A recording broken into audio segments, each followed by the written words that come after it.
show. There'll be topical discussion, looking at the week before and the week to come. So kick back and relax at 11 a.m. on Sundays on GB News with me, Michael Portillo. GB News, the People's Channel, Britain's news channel.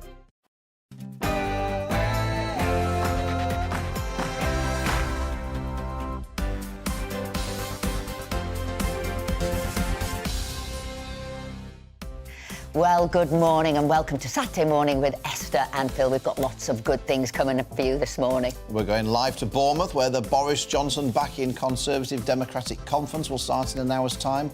We'll be speaking to Conservative MP Andrea Jenkins from there. Olympic champion Sir Steve Redgate joins us and opens up about his depression after finding he had low testosterone levels. And once he found out he had depression, he says men need to talk more. Do you think so? No, I don't, Phil. But if you do, let us know. Is this the problem with men? They don't talk enough about their feelings. We don't talk enough because we can't get a word in edgeways. Oh, usually that's why. Very good. Anyway, it's Eurovision night. Liverpool's hosted the singing contest. If you've been on planet Mars and didn't realise that, our reporter Sophie Reaper is there so we don't miss anything, and we're speaking to a former winner. And you know who else is there, don't you? My dad's there. He's been there all week. Trust me, it's Party City. And as always, we want to hear from you, so get involved in the show. Email us at gbviews@gbnews.uk or tweet us at gbnews. But first, it's time for your headlines with Rory.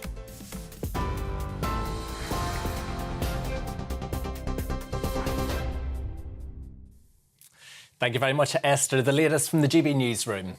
A call has been made for a special summit to bring an end to the toxic rail dispute. RMT Union boss Mick Lynch has written to the government calling for a meeting with an independent chair if necessary to end what he's described as chaos on the railways. Well, it comes as passengers face yet another day of disruption, with workers again joining picket lines. Further strikes are set to be held on the 31st of May and the 3rd of June. That's the day of the FA Cup final at Wembley. The union's General Secretary blamed the government for failing to negotiate. This government is determined to keep this dispute going because they've got issues in healthcare and with the nurses and the doctors, with the teachers, and they're trying to clamp down on working people's pay so that they can transfer that wealth to the rich people of this society, where dividends and profits are up, the stock exchange is up, the economy is growing, but they want to do that on the basis of low pay, and we're not prepared to accept that. Homeowners are being warned there's more mortgage pain to come. The Resolution Foundation found that the growing popularity of fixed rates and longer-term deals means that many borrowers are yet to see the impact of rising interest rates. Well, this week, the Bank of England increased the base rate from 4.25% to 4.5%. Property expert Richard Blanco told us the market is slowing down. We have seen the market get a little bit more buoyant, and again, it's defying expectations, because we did expect prices to fall anything between 5 and 12% this year, and the market doesn't seem to be suffering quite as badly as we'd expected. So, again, some surprises there. Of course, we know from the Bank of England that we're not expecting to go into recession this year after all, and that's one of the reasons why the Bank of England is still putting rates up. Britain's Defence Ministry says Russian forces have withdrawn from their positions in southern Bakhmut in bad order. The withdrawal over the last 4 days has seen Ukraine regain at least a kilometre of territory. Moscow has acknowledged that its forces have fallen back after a new Ukrainian offensive. President Volodymyr Zelensky says the country has to keep pressing Russian advances and promised more weapons to his soldiers. The government has defended SAT tests, saying they're supposed to be challenging for Year 6 students. Well, it comes after hundreds of parents complained that the exam was too difficult and left some pupils in tears. The National Association of Head Teachers has also raised concerns and plans to take the issue up with the school's regulator, Ofquail. Self-testing kits for hepatitis C are now available from the NHS in England. The free service is in place for people who feel they can't go to their GP. The potentially fatal condition has symptoms which can go unnoticed for years. It tends to affect current or past drug users and people who have had contact with infected blood. 2 new official portraits of King Charles III, alongside his heirs, have been released. His Majesty is pictured alongside the Prince of Wales and Prince George in the throne room of Buckingham Palace on the day of the coronation. Another picture shows both the King and the Queen with their pages of honour and ladies in attendance. Hotel prices in most European cities have risen by more than 50% since last summer. Research from Post Office Travel Money has found Madrid is the most expensive out of 35 holiday destinations. It'll now cost nearly £400 to stay in the Spanish capital. That's just for 2 nights and up from £161 last year. Other expensive destinations include Berlin, Amsterdam and Venice. The UK's Eurovision entry, Mae Muller, says she is ready to get the show on the road ahead of tonight's final in Liverpool.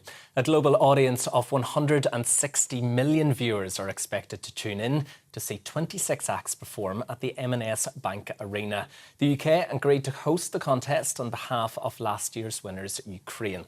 Alicia Dixon, Hannah Waddingham and Graham Norton are all in the hosting lineup. This is GB News. We'll bring you more as it happens. Now, though, back to Esther and Philip.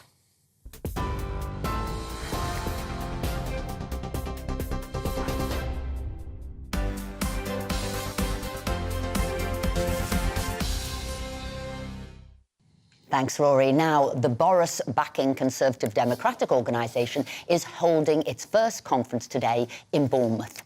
Lord Cruddas, Priti Patel and Jacob Rees-Mogg are amongst those who will be giving key speeches throughout the day, and we're pleased to be joined now by Andrea Jenkins, Conservative MP for Morley and Outwood, who will also be singing at the conference, I understand, Andrea, which will certainly be a highlight. It'll be better than what you hear on Eurovision tonight, that's certainly for sure. People might not know that Andrea was an opera singer. Absolutely, professional singer, and very good she is too. Now, Andrea, can you just let us know, and our viewers know, what's the purpose of the Conservative Democratic organisation? Because to people from the outside, it seems like an organisation that hasn't reconciled itself to the fact that Boris Johnson's no longer Prime Minister, wants to undermine Rishi Sunak at every opportunity and replace him with Boris Johnson again. Is that a fair analysis of what the Conservative Democratic organisation is? Not really, Phil. And hi, Esther. It's good to speak to you both. Really, it's. I mean, we've seen numbers go right down with membership, and I mean, there's clearly frustration among members. I'm sure as MPs you get it yourselves, where they elected David Cameron to be the party leader. They didn't get a vote over Theresa May. It was MPs who decided. They finally got a vote to vote for Boris.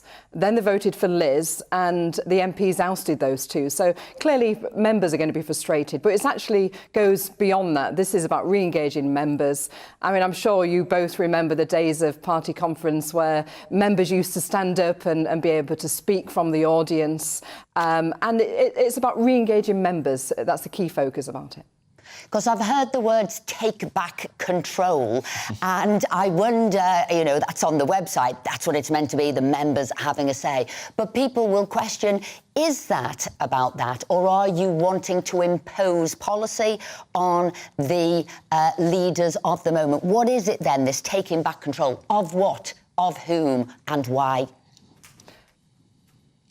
Well, it's as I said, Esther, it's about democracy within the party. I mean, come rain or shine, and in snow during the 2019 election, the party activist was out campaigning for all three of us and for all MPs, and we really couldn't do without them. They are the heart and soul of our Conservative Party. And really, it's also about, they would like to see a democratically elected chairman. They would also like to see that members are also at the heart of the party, which I think they should be. I mean, when Rishi Sunak took over, I think the Conservative Party were about over 30 points behind in the opinion polls. It's now around about 15 or so. Do you think that's good progress? Do you think Rishi Sunak's doing a good job, or would you like to see him replaced by Boris Johnson again? I mean, if we look when Boris was first ousted, the figures are not that different to where Rishi is now. Some weeks it was slightly better. I mean, look, I'm a big advocate of democracy. This is why I fought so hard for Brexit, and we saw so many people in Parliament cross-party trying to thwart that. And I think that it was wrong what MPs did to oust the two leaders who the party members voted for. That's a personal opinion of mine. Andrea Jenkins, I want to thank you very much for joining us this morning. I also think this reconnection with the public is vital for all political parties. That's what it's about. It's about serving the public. And I wish you well today. What are you singing? What actually will you be singing later? I know it's a gala dinner. Are you singing at that? Well, I'm going to open the conference singing God Save the King. I've had a sore throat all week, so I've been on throat lozenges, Esther. So, and I've got my little Clifford with me, who'll be in the audience, which would be really lovely, having Mummy and Clifford time this weekend as well. Oh, well, thank you for joining us. Watch out for that throat. Good luck. Thank you. Now, interestingly, we've got Carol Malone with us, we've got Claire Muldoon with us. Interestingly, what Andrew was saying about connecting with the members, about taking back control, but a lot of the papers today are filled with, is there splits within the Conservative Party? Will this really engage people, or will this be the start of the crumbling of the Conservative Party into factions? Well, Priti is going to have a go with Rishi, basically. She's going to say... Priti's a speaker today at that conference. Priti Patel is the speaker today, and she's going to be having a go at Rishi. And, rightly so, there's Camilla Tomney, GB News' very own Camilla Tomney, did a very interesting piece in The Telegraph today saying that, Rishi is maintaining the status quo, which is not going to win an election. She's saying that, if he did something like brave, like, abolishing inheritance tax, and if he revived Brexit, and if he did what he said, which was like, bring, our laws, enforce our laws, get rid of the EU laws, then the grassroots members would have something to hang on to. Currently, they don't, because he's not really doing anything that appeals to them.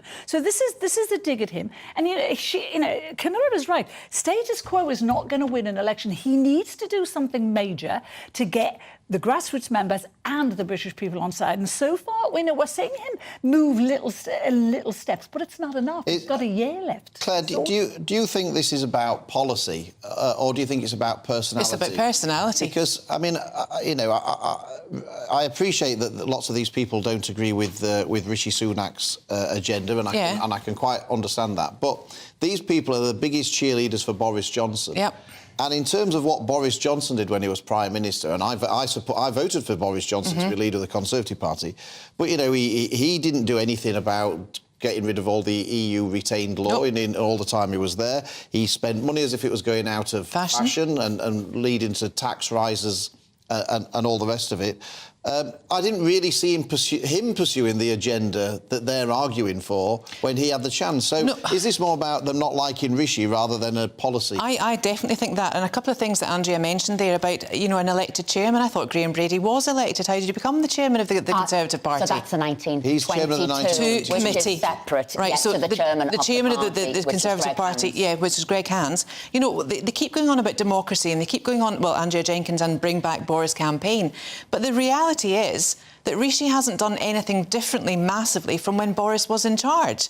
And, Rishi was democratically voted in as PM with all the shenanigans of Liz Truss, etc., etc. It comes at a dangerous time, doesn't it? You've had the local election results weren't good at all for the Conservative Party. Lost 1,000 seats. And then you've got the article today by Andrew Neil in the Mail saying you could have a pact now with Labour, with Lib Dems, because it wasn't so brilliant for Labour that they were going to have a Blair landslide. That could be it. And this could be the biggest danger now, is a left in forever if this pact goes ahead. That's the scenario that Andrew Neil is pushing today. He's saying, it's not long ago that Keir Starmer was saying he wouldn't, a pact with the Lib Dems was unthinkable. Now he's suddenly saying it could be on the cards because he realised, he thought the local elections were going to be worse for the Tories than they were. I mean, it's bad enough, but he thought they were going to be worse. And now he doesn't see him winning outright.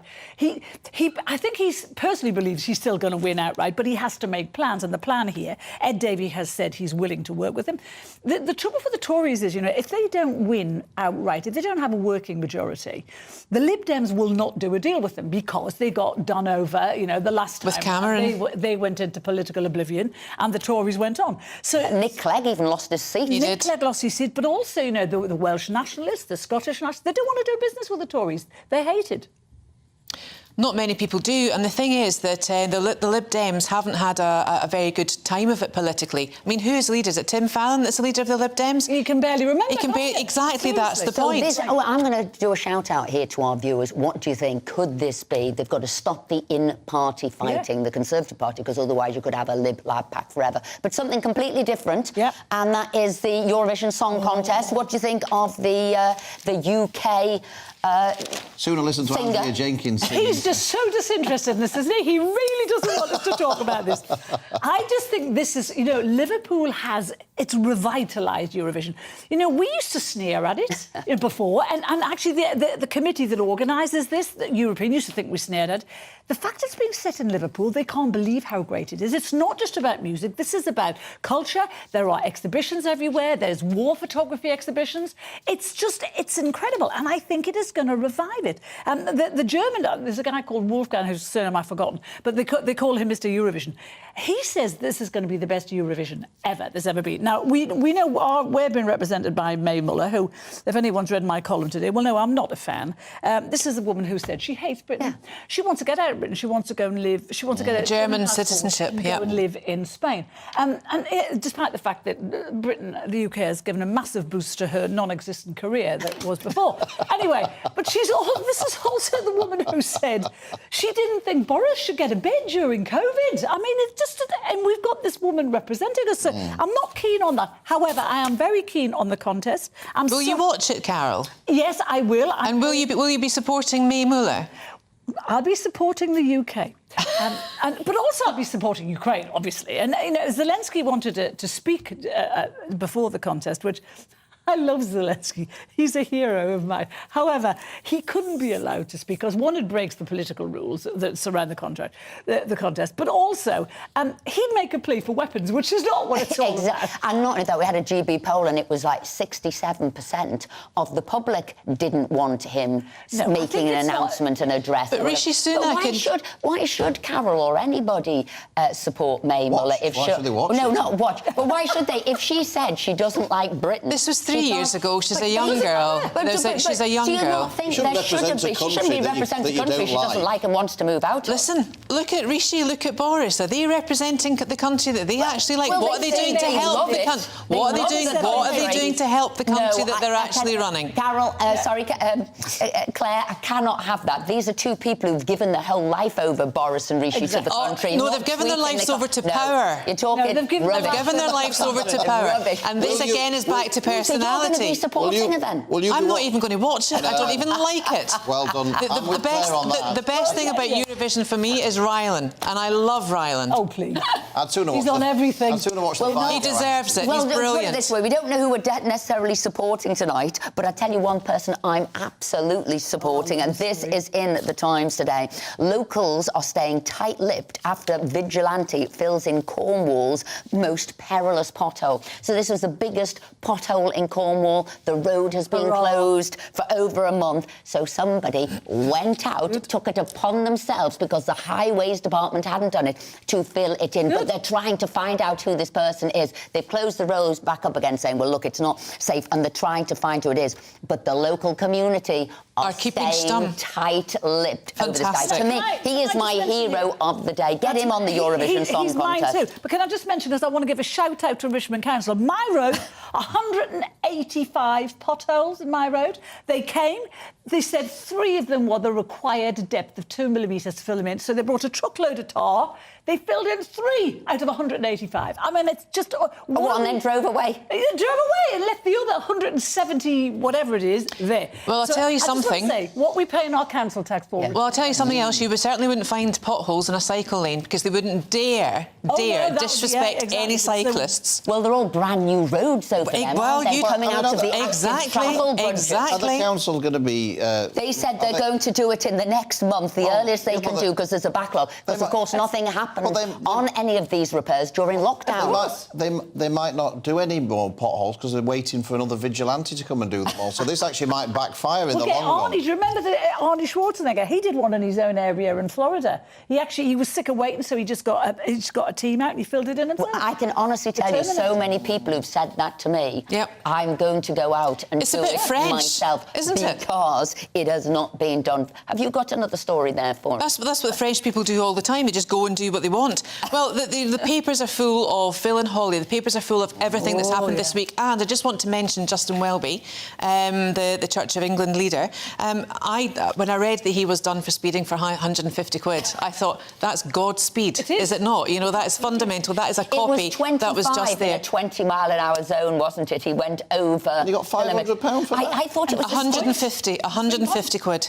But why was it not? Why was it as much as that? Because that's the statute of fines. There's new rules being brought in, isn't there? Even if you're 2 miles over. Yes. Because there used to be a little bit of 10% leeway either side. Yeah. Can't you do the driver's course? But 25 miles an hour.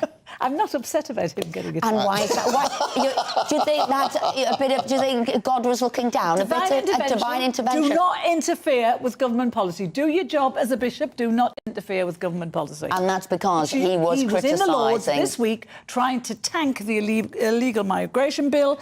He called it immoral. It's not immoral to want to stop people dying in the Channel. It's not immoral to want to stop illegal immigration. Anyway, he thinks it's his business. It's not. Anyway. On that note, I think you would fine him for that, Carol, would you? I would definitely. I would have him. And why is he in the Lords anyway? Well, look, you're going to be. That's constitutional. That's constitutional. You're staying with us because we will talk about the Philip Schofield story. Will he be remaining on TV? There's other things that we're talking about, so stay with us till the next hour. Anyway, coming up, are we becoming a country divided by young and old? Our next guest will be telling us about what he calls intergenerational economic warfare. And don't forget, give us your views. I tell you, we've had so much going on here. How about you? Would you like to become a pothole vigilante? Anyway, email us gbviews@gbnews.uk or tweet us at gbnews. Now it's time for the weather.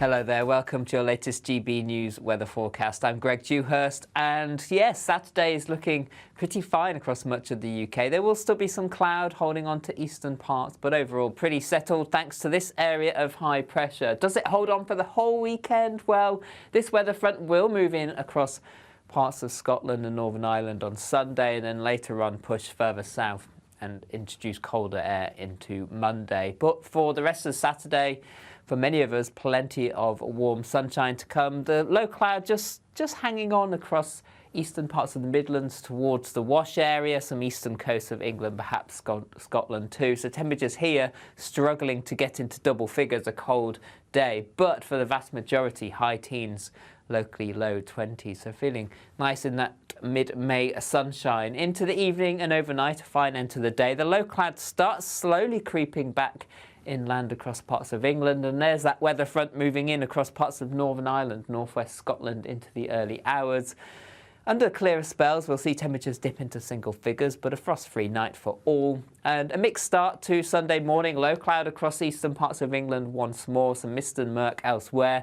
The rain across Scotland and Northern Ireland through the day just slowly pushes a little further south and east, making its way eventually into parts of northern England, perhaps coastal fringes of Wales and southwest England later on in the day. But ahead of this, the low cloud starts to lift and break, and we'll see sunny spells and temperatures again up to around 22 degrees. Colder behind this frontal system across parts of Scotland and Northern Ireland. Into the evening, this front continues to slowly push its way southeastwards. Some of the rain could be heavy at times, but there will be some dry interludes in there, so not overly persistent. Behind it, clearer spells and a few showers.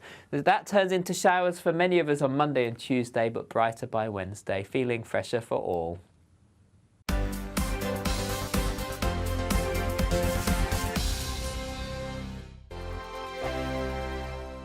It's all about family, being in people's living rooms, all the interaction and getting to know who our viewers and listeners are. When I was young, my dad used to say, "Nana, stop arguing." I wanted an outlet that would enable me to give my opinion People are going through a really hard time right now, and I know that you don't feel like you're being listened to by the establishment. I came to GB News because it's the People's Channel, and I want the audience to have their say on the events of the day. We're dynamic. We do something different. Democracy shows that the wisdom of the nation is in its people.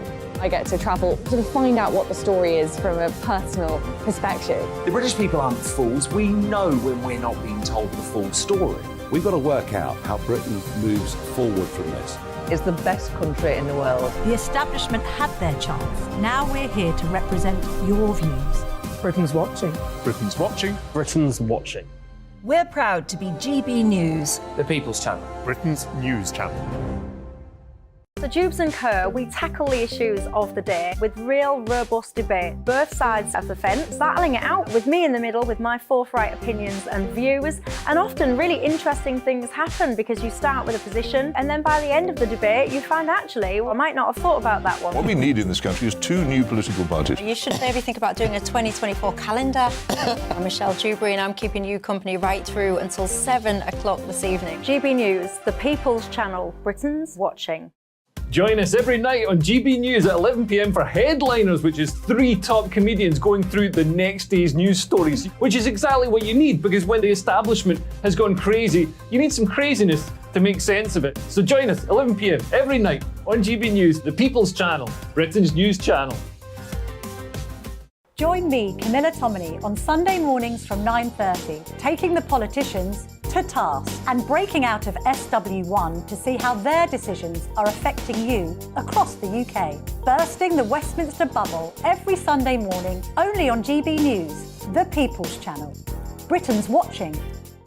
I'm Andrew Doyle. Join me at 7 o'clock every Sunday night for Free Speech Nation, the show where I tackle the week's biggest stories in politics and current affairs with the help of my 2 comedian panellists and a variety of special guests. Free Speech Nation, Sunday nights from 7 on GB News, the People's Channel, Britain's news channel. I'm Mark White. As GB News Home and Security Editor, I cover those key issues that are so important to you. Our authorities, our communities doing all they can to combat violent crime. With the public services under unbearable strain, why are we still failing to control our borders? Defence, the first priority of any government, has been continually hollowed out. Can we trust our politicians to protect the armed forces? Join me, Mark White, on GB News.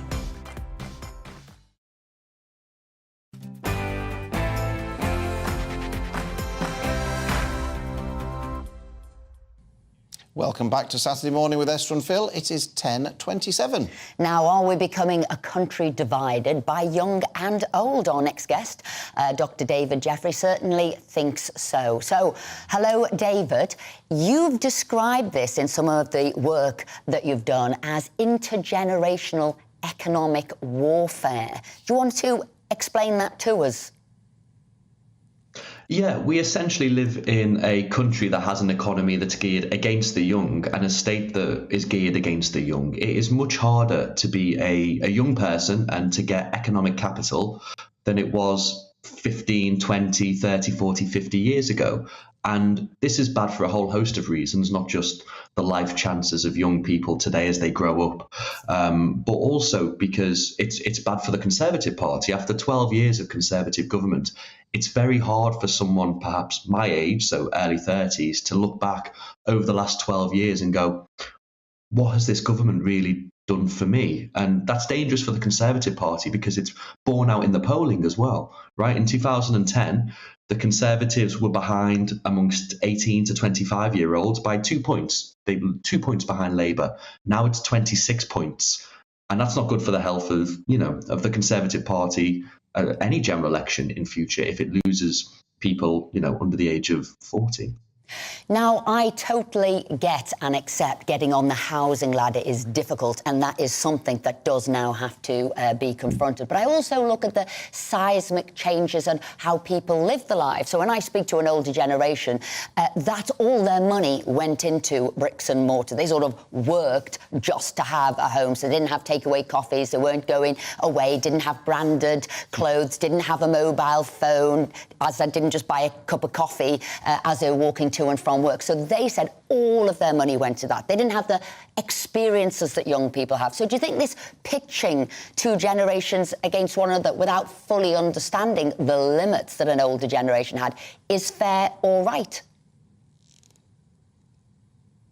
Well, I think if we look at something like housing, the average cost of a house compared to the average salary for, say, my parents, they were much closer. It was about 3 to 4 times the average salary. So mortgages were easier to get. In that sense, it was easier to get a deposit.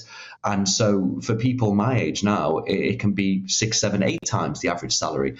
And in that context, it's not a surprise really that people think, oh, I will get a takeaway coffee or I'll go traveling instead, because home ownership just seems so far out of reach. And it's not about, I don't want to make this look like I'm pitching two groups against each other, because I think it's bad for older generations as well, who have children, and then their children can't afford to live anywhere near them. They have to live miles away. It breaks up communities and it breaks up those traditional bonds that keep society together. And that's not what I don't think any Conservative government certainly should be after. We should be about allowing people to stay in their own communities. And it's also the case that it's for older people, once they want to maybe downsize their house, they might find that there's no suitable properties for them in their area as well, because we haven't built enough in those areas. So it's not necessarily about saying, oh, my parents or grandparents have had a really good time of it in the past. It's about saying the way that we've geared this kind of economic system up is breaking up communities and it's breaking up families. And I think that's in many ways quite tragic. David, you're a senior lecturer in British politics at Liverpool University, and you mentioned about the difference in support now for the Conservative Party amongst younger voters compared to 2010. I guess that also a factor in that is that there'd previously been 13 years of a Labour government, and young people tend to be anti-establishment, and that might explain some of that difference. But I guess the Conservative Party probably has always relied on younger people as they get older becoming more conservative, and that's sort of happened over a period of time. Do you think there's anything to suggest that actually, as this generation of younger voters become older, that they won't change in that sense, that there's something different happening with this generation of voters? Or can the Conservative Party rely on the fact that, a few years of a Labour government, people getting older, and these people change back to the Conservatives again? I think there's definitely Can I just say that was definitely a question to a professor. Well, 12 years of a Conservative government will have turned people away. Yeah, like say, young people will hit out against kind of the establishment or those in power. But we've seen there's some good polling that has tracked people over the course of the last, say, 10, 15 years. And it's shown actually that they're not becoming more right-wing or more pro-conservative, even a little bit. If anything, they're becoming more left-wing as time goes on. So it's almost like the Conservatives are in a position where they've got to write off this generation, essentially. And I think that's a very, very bad idea. I think, they can still win a lot of them over if the Conservative Party put a pitch that, appealed to them. But it's very difficult because the Conservatives coalition, electoral coalition, is not necessarily geared up towards some of the policy changes that might help that. OK, just a final quick question. In the papers today was the Andrew Neil column saying if the left get in, if Labour get in, they will do a pact, a Labour-Lib Dem pact, and that will then have proportional representation and the left will be in forever. Do you think he has a point? That's what people have got to be wary of now. There won't be first past the post system anymore. It'll go to proportional representation. I don't really think that point holds up to comparisons abroad. So New Zealand, for instance, moved from first past the post to a form of PR in 1993, and it has had Conservative governments since then. 2015, for instance, when UKIP got around 12% of the vote, Conservatives got around 35-ish, that would have added up to close to a majority. And so it depends on the system used, but I think these fears are massively overblown.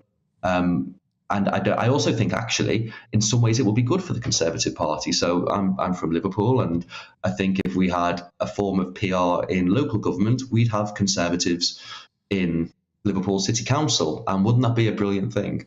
Well, you and I might think so, David. Should be scared of. David, you just said you're in Liverpool. We can't let you go without saying, you know, you're young, you're in Liverpool. Surely you've been partying all week for the Eurovision Song Contest. What's the atmosphere there like? I've got to say, the atmosphere in Liverpool, it's absolutely brilliant. And I think it just shows that people in Liverpool do come together with a lot of naysayers saying, oh, it's an expensive, like, waste of money. And people, but actually, you're down there's people from every country imaginable, all ages imaginable, just mixing. There's no kind of, nobody's being an idiot. Everyone's just having a good time. So I Can think it's I a really also good thing say that no comes to other Liverpool. city does a party quite like Liverpool. They can teach everybody a thing or two about coming together and having a good time. David, thanks ever so much for taking the time to join us this morning. We appreciate it. And we'll let you get back to the Eurovision party. Now, I think that whole thing about proportional representation is an interesting debate, probably for another time, because I always think in the benches on the Conservative side is a whole spectrum. There's a kind of a proportional representation within the Conservative Party rather than outside. So I think it's interesting where it will go. Glad to say that he thought it might give places like Liverpool a chance to have some Conservative representation. With PR, you get coalition governments. We put our coalitions together before the election rather than after the election in this country. We put our Conservatives as a coalition, Labour as a coalition. We do the same thing, we just do it the other way around. Anyway, coming up, Olympic winner Sir Steve Redgrave will be with us shortly, where we will open up about his mental health issues. So don't go anywhere. I joined GB News because I was sick and tired of not hearing my views being represented, not just mine, but so many people that I knew and spoke to. I just couldn't get my voice out there. I couldn't say anything. I couldn't do anything. Whatever the narrative was, I kind of had to follow it. GB News is there to provide a voice for those who have been ignored by the establishment media. We think different things, we've got a different style. GB News is here to be optimistic and positive about the future. It's real kind of dynamic and flowing, with the audience very much at the heart of it, like a big family. Here at GB News, we talk about the things that matter to you. Hearing the voices from right across our towns and cities, especially our towns. All sides of the argument represented with a heavy dose of opinion. We're on a mission here to make a difference. And the GB News family really is here for you, and whatever time of day you can watch or listen. Britain's watching. Britain's watching. We're proud to be GB News. The People's Channel. Britain's news channel. Westminster is going around in ever-decreasing circles, followed by the media. Britain is broken. How on earth did we get into this mess? But more importantly, how do we get out of it?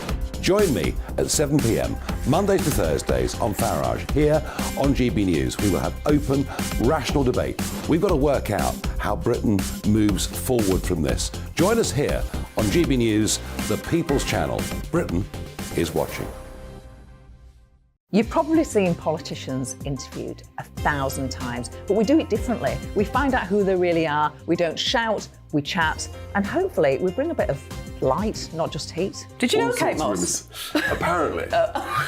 Do you have a pair of jeans or a pair of jeans? No, of course I don't. What would I do with them? My friends are like, oh my God, what's she doing now? Join me every Sunday at 6 for Gloria Meets, only on GB News, the People's Channel, Britain's news channel.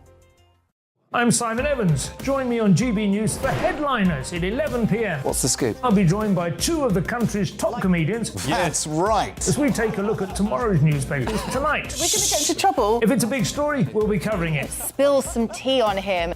There we go. But we'll also have some fun. I wouldn't stick up a bank. My father didn't love me. So anyway. Headliners every night from 11 on GB News, the People's Channel, Britain's news channel. Monday to Thursday, 9 p.m. till 11 p.m. Join me, Dan Wootton. I'll bring you the sharpest takes and hottest debates. Do you not believe in prison? I don't believe in prisons. I'm completely stunned. I guarantee you there'll be no spin, no bias, no censorship. I actually was personally quite offended by it. And no reason to go to bed. So I guess they've always been quite woke. That's Dan Wootton tonight on TV, radio and online. Monday to Thursday from 9 p.m. till 11 p.m. on GB News. The People's Channel, Britain's news channel.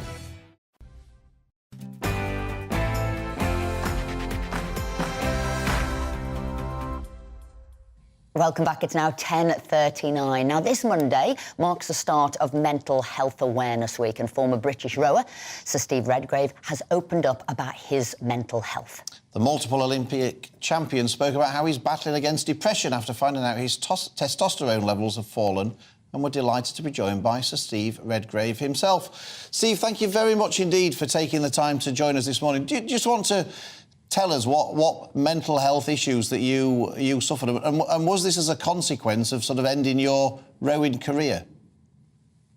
It's quite common for athletes because they tend to retire relatively early, and sort of focusing on what comes next. I was quite lucky when I retired, is that within weeks I got involved in the bid for the 2012 Olympics. So my Olympic dream moved on from being a competitor to try and bring it to the UK for the celebrations that we had in 2012. But certainly when the cauldron went out at the Paralympics, is that that there was this sort of feeling of what happens next, the sort of element of my Olympic dream from a 14-year-old through to a 50-year-old as I was in 2012. Of what do I do next, and that is pretty common within sports people. But I just thought it was sort of an age thing in some ways. I'm now in my 60s. Is that of gaining a bit of weight, tiredness, as you say, sort of depression, all these sort of elements. You're thinking, well, isn't this just old age? And it was a close friend to me sort of said, well, why don't you go and get it checked out instead of going down the routine of clinically of depression and putting the burden on the NHS? It is that have a simple blood test and to see. And to my surprise, that I came out with low testosterone, and so I'm now going through a process of boosting my testosterone up to hopefully sort of counter some of those issues. And you talk about men needing to talk more about it. Women definitely talk more about it. Men need to. I mean, because you probably were thinking to yourself for a long time, well, I'm going to have a huge come down. I've been this sort of 5 times winning Olympic sort of medalist. So how do I fill my time? So tell us about this. Men need to talk more. Yeah, you're spot on there, Esther, is that men tend to bottle things up and don't talk about their mental health issues or of their health issues in any way, really. Females are very good at communicating with each other and talking about the situation that they may be in. Men will take the mickey out of each other, so we tend not to discuss things like that. Yeah, Steve, I mean, I was thinking about if you think the government should be doing anything about this. Is this something that you'd like to see a minister for men or something? You know, there's a minister that's responsible for women's health. I just wonder whether you thought that as a consequence of that, there should be a minister responsible for promoting men's health and men's well-being in the same way, or whether it's just for individuals to sort out for themselves. That's an interesting question. That we live in a society equal for all. So that may be a very good suggestion. Is that of helping men sort of talk. In recent years, there's been a lot of talk about mental health and men opening up a little bit more. But I think that could be a good step forward. Being able to sort of impact an area that is sort of almost a taboo. So I'm going to ask you a question here, put you on the spot. Would you become a government advisor on this matter? I would certainly I'll do my bit. I have helped on advisory with obviously with sports, of some elements of being a diabetic and being a diabetic of testosterone is quite an issue there. So I have helped in the past of various governments, but yes, would always be interested to help society. And also you helped with the Olympics as well, the Olympic bid in the UK. So I think you're the man, and I'm proposing you here and now to do that. Steve, I just finally, I mean, you are Britain's, outside of cycling, you're Britain's most successful Olympian ever. And I just wondered, when you're looking back on your career, I know you've had all these sort of mental health issues, and it's brilliant that you've got the courage to come on and talk about that, and I think that'll inspire lots of other people hopefully to do the same. But you must look back on that career with an enormous amount of pride. Is there any of those 5 gold medals that you won that you're particularly satisfied about? Maybe the last one. Funny, it would probably be the first one, because you have this dream to become Olympic champion, and the first was making that dream become reality. Is that the others were all fantastic, but once you've done it once, why not be able to? If you get the right elements in place, you might be able to do it. But then you've got the aging process. It's harder to stay at the top. So all those sort of areas. So, but if I had to pick out one, it would be the first one, because that's where the dream becomes reality. Well, all I know, I was sat on the edge of the sofa watching you for your last one. I was thinking, please be able to do it. Please be able to do it. So fantastic having you on today. And yes, men need to speak more, talk more. If we could get a word in edgeways, Steve, we would do, I tell you. There a little bit is that a good step for anybody is to go to your GP to start with. I'm involved with a company called Ted's Health, which have a wonderful website. There's loads of information on there. So go to tedshealth.com and find out a lot more information. But open up and do something about it. Don't just sit around of feeling more depressed about your depression. Thank you so much for joining us today. Thank you very much indeed. Now, the 24-hour strike by drivers' workers for 14 train operating companies and a dispute over pay is happening this weekend. The walkout was called last month by RMT and started on Friday. Upheaval is expected as people travel to summer fetes, as they go to football matches, and also, of course, the Eurovision. Absolutely. Well, earlier we spoke on GB News to the secretary of the RMT union, Mick Lynch. He insisted that despite reports, the union was not targeting to disrupt any specific event. This is what he had to say. We're not targeting any event. There's football matches at Wembley today. We hope people enjoy them. We hope that Eurovision goes well and that the whole thing is a success. The reason we're on strike today is because of the Tory anti-trade union laws. The talks broke down 2 weeks ago. We have a 6-month mandate that runs out tomorrow. This is the only day under that legislation with 2 weeks' notice that we could take this action following that breakdown of discussion. So we've now got another mandate that came in after that announcement. We got it a week ago or so, and that runs on for another 6 months. So the way that the Tories have constructed the trade union legislation, which we know is hostile to the trade unions and working people, it means that we have to take this action today. It's the only day inside that mandate that it can happen. What's been put on the table is thousands of job cuts that they want to bring in. They want to shut every booking office at every station in Britain.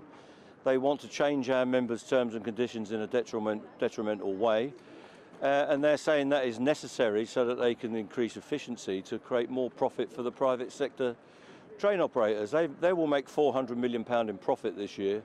And the government has spent over £1.25 billion on this dispute, which would have funded a reasonable pay rise. What we've been offered is a 9% offer over 2 years, but we haven't had a pay deal for 4 years. So that's basically 9% over the last 4 years, which isn't good enough for our people. It's not as good as the Network Rail offer.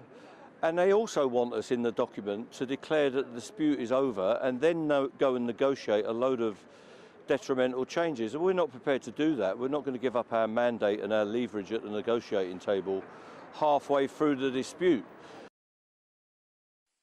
That was Mick Lynch, the leader of the RMT union. Now, I don't know about you here, Esther, but I mean, who does he think he's kidding?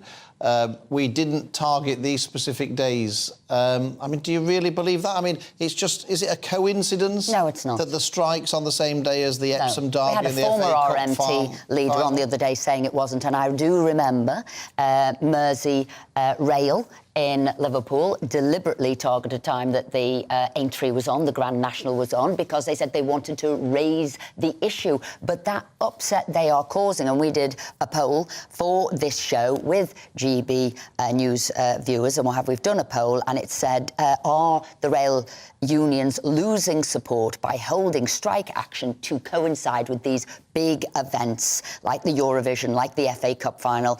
And what have they said? Yes.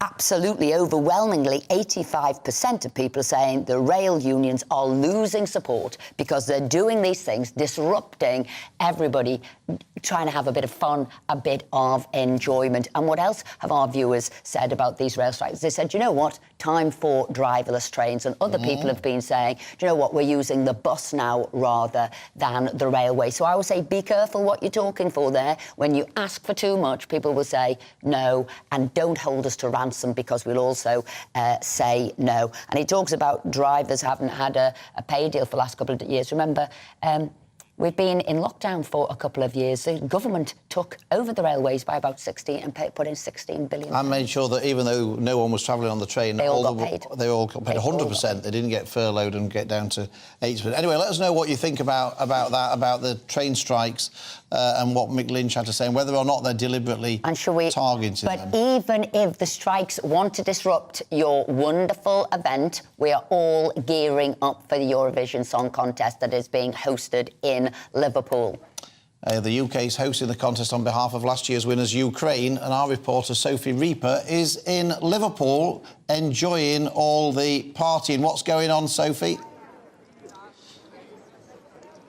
Well, good morning to you both. Welcome to Liverpool and welcome to the M&S Bank Arena, where just here people are queuing for this afternoon's dress rehearsal, the final dress rehearsal before tonight's big show. It's the opportunity for the 26 countries competing for the title to have one last practice before the big event tonight. So people are already queuing. They're getting in the spirit here in Liverpool. So let's speak to a couple of people in this queue. Lucy and Kate, good morning to you both. Happy Eurovision Day. Tell me how excited you are to be attending tonight's, well, this afternoon's dress rehearsal. Beyond.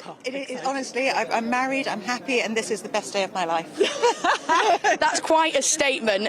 What does it mean to you both to have it in the UK that means you're able to attend? Oh, it's fantastic. I mean, we've been following it for years and years and years, so to have somewhere that you can just jump on a train, well, not a train, jump in a car and get to. It's just been, it's great. And Liverpool has excelled itself.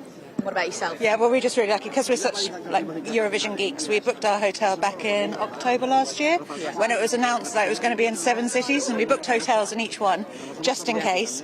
And so here we are. That is real organisation, very impressive. What do you make of the atmosphere here in Liverpool? Oh, it's just wonderful. It's just fun. And it's lovely that it's not just the arena, it's everywhere you go.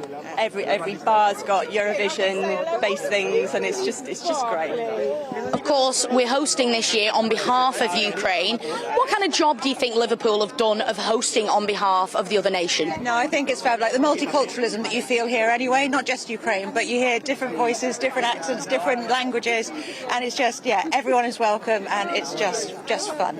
Yourself? It is. I think they've done an outstanding job. They really, really have. It's Ukraine flags everywhere, and everyone's just been so positive about it. Thank you so much, ladies, for your time. Of course, I think that's a sentiment that's being shared by not just the people in this queue, not just the people around the arena, but everyone in Liverpool who I've spoken to over the past few days has shared that opinion that Liverpool has done such a phenomenal job of not only hosting, but sharing this with Ukraine. Sophie Reaper, thank you so much indeed for taking the time to join us, and the sun's shining. I mean, what a fantastic time. Loads of people said this has been the rebirth of the Eurovision Song Contest, having it in Liverpool, putting the life back in. I love what that lady said. I'm married, and yet this is the best day of my life. I don't know whether my husband was watching that, but if he was, he might have something to say about that. But absolutely terrific stuff. Well, let us know what you think about, whether or not we've had about whether Zelensky is allowed to speak at the Eurovision Song Contest. He isn't. Let us know what you think about that. Your views have been coming in thick and fast about other issues. Esther? Yes, talking about the a Conservative Democratic organisation this morning, it isn't democratic enough, the Conservative Party. Sandra says, we didn't vote for Rishi. I cancel my membership and feel homeless at present. She wanted to have a vote in the leader. And John says, it's such a joy watching you both in the mornings, and your smile, Esther, lights up my day.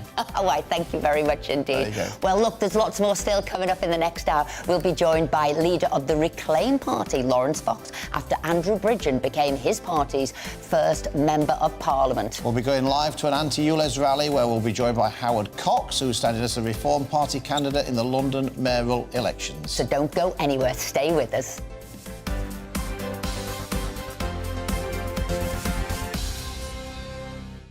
Hello there, welcome to your latest GB News weather forecast. I'm Greg Dewhurst, and yes, Saturday is looking pretty fine across much of the UK. There will still be some cloud holding on to eastern parts, but overall pretty settled thanks to this area of high pressure. Does it hold on for the whole weekend? Well, this weather front will move in across parts of Scotland and Northern Ireland on Sunday, and then later on push further south and introduce colder air into Monday. But for the rest of Saturday, for many of us, plenty of warm sunshine to come. The low cloud just hanging on across eastern parts of the Midlands towards the Wash area, some eastern coast of England, perhaps Scotland too. So temperatures here struggling to get into double figures, a cold day. But for the vast majority, high teens, locally low 20s. So feeling nice in that mid-May sunshine. Into the evening and overnight, a fine end to the day. The low cloud starts slowly creeping back inland across parts of England, and there's that weather front moving in across parts of Northern Ireland, northwest Scotland into the early hours. Under clearer spells, we'll see temperatures dip into single figures, but a frost-free night for all. And a mixed start to Sunday morning. Low cloud across eastern parts of England once more, some mist and murk elsewhere. The rain across Scotland and Northern Ireland through the day just slowly pushes a little further south and east, making its way eventually into parts of northern England, perhaps coastal fringes of Wales and southwest England later on in the day. But ahead of this, the low cloud starts to lift and break, and we'll see sunny spells and temperatures again up to around 22 degrees. Colder behind this frontal system across parts of Scotland and Northern Ireland. Into the evening, this front continues to slowly push its way southeastwards. Some of the rain could be heavy at times, but there will be some dry interludes in there, so not overly persistent. Behind it, clearer spells and a few showers. That turns into showers for many of us on Monday and Tuesday, but brighter by Wednesday, feeling fresher for all. Every Sunday from 11, join Michael Portillo. There will be topical discussion, looking at the week before and the week to come. So kick back and relax at 11 a.m. on Sundays on GB News with me, Michael Portillo. GB News, the People's Channel, Britain's news channel.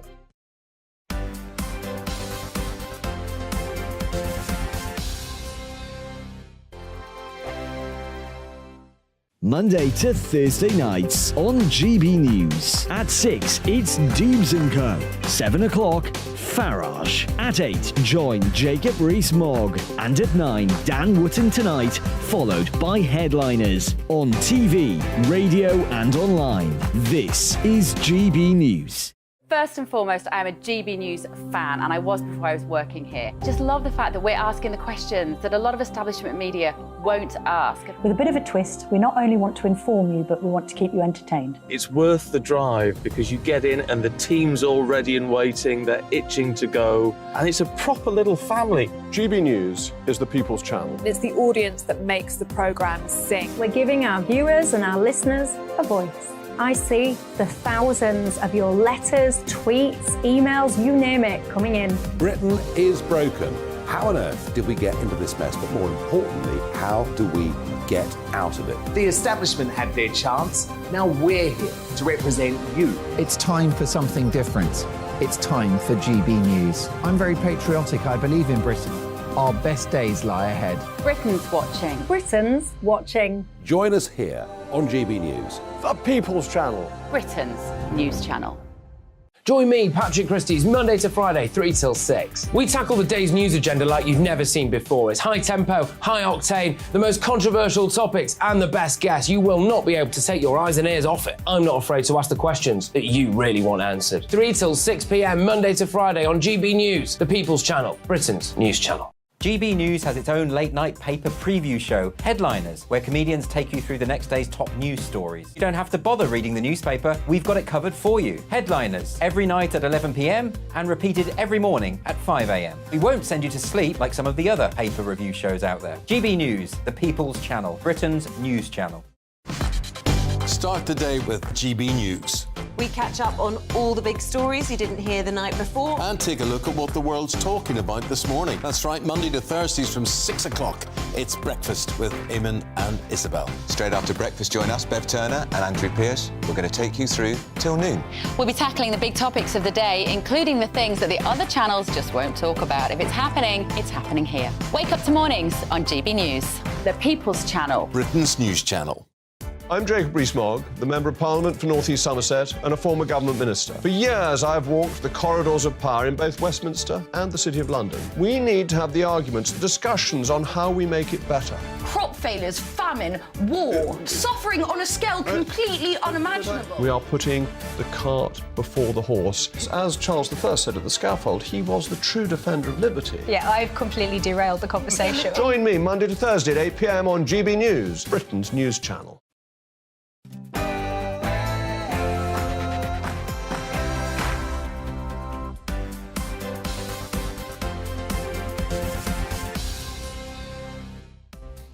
Welcome to Saturday Morning with Esther and Phil. First up this hour will be Lawrence Fox, leader of the Reclaim Party. But will he remain leader now he has his first Member of Parliament in Andrew Bridgen? We'll be asking him. Founder of Fair Fuel UK and champion of the motorist, Howard Cox, joins us to tell us why he's now going to be standing for the Mayor of London. And, of course, it's Eurovision night. Aren't we all ecstatic about it? No. Liverpool will be hosting the singing contest. Box Fizz member Jay Aston joins us live from there to tell us what it's like and what it takes to win. And as always, we want to hear from you, so get involved in the show. Email us at gbviews@gbnews.uk or tweet us at gbnews. But first, it's time for the latest headlines with Rory.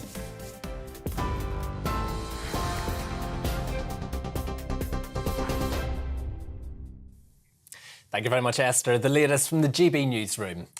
A call has been made for a special summit to bring an end to the toxic rail dispute. RMT union boss Mick Lynch has written to the government calling for a meeting with an independent chair if necessary to end what he's described as chaos on the railways. Well, it comes as passengers face yet another day of disruption, with workers again joining picket lines. More strikes are set to be held on the 31st of May and the 3rd of June. That's the day of the FA Cup final at Wembley. The union's General Secretary is blaming the government for failing to negotiate. This government is determined to keep this dispute going because they've got issues in healthcare and with the nurses and the doctors, with the teachers, and they're trying to clamp down on working people's pay so that they can transfer that wealth to the rich people of this society, where dividends and profits are up, the stock exchange is up, the economy is growing, but they want to do that on the basis of low pay, and we're not prepared to accept that. Sir Keir Starmer says Labour is on track ahead of the next general election, but did admit that more work needs to be done. During a speech in London, the leader set out his hope to change the entire culture and DNA of his party. He also said he expects next year's campaign to get dirty and nasty after Labour's local election success. Well, the government has accused Sir Keir of peddling a cynical rebrand, but he says the party's overhaul is about more than just distancing itself from the previous regime. The Labour Party will only restore hope in the country if we once again become the natural vehicle for working people, an agent for their hopes and aspirations, a party of the common good. Now, some people think that all we're doing is distancing ourselves from the previous regime. Well, we are, but that misses the point. This is about taking our party back to where we belong. Homeowners are being warned there's more mortgage pain to come. The Resolution Foundation found that the growing popularity of fixed rates and longer-term deals means that many borrowers are yet to see the impact of rising interest rates. Well, this week, the Bank of England increased the base rate from 4.25% to 4.5%.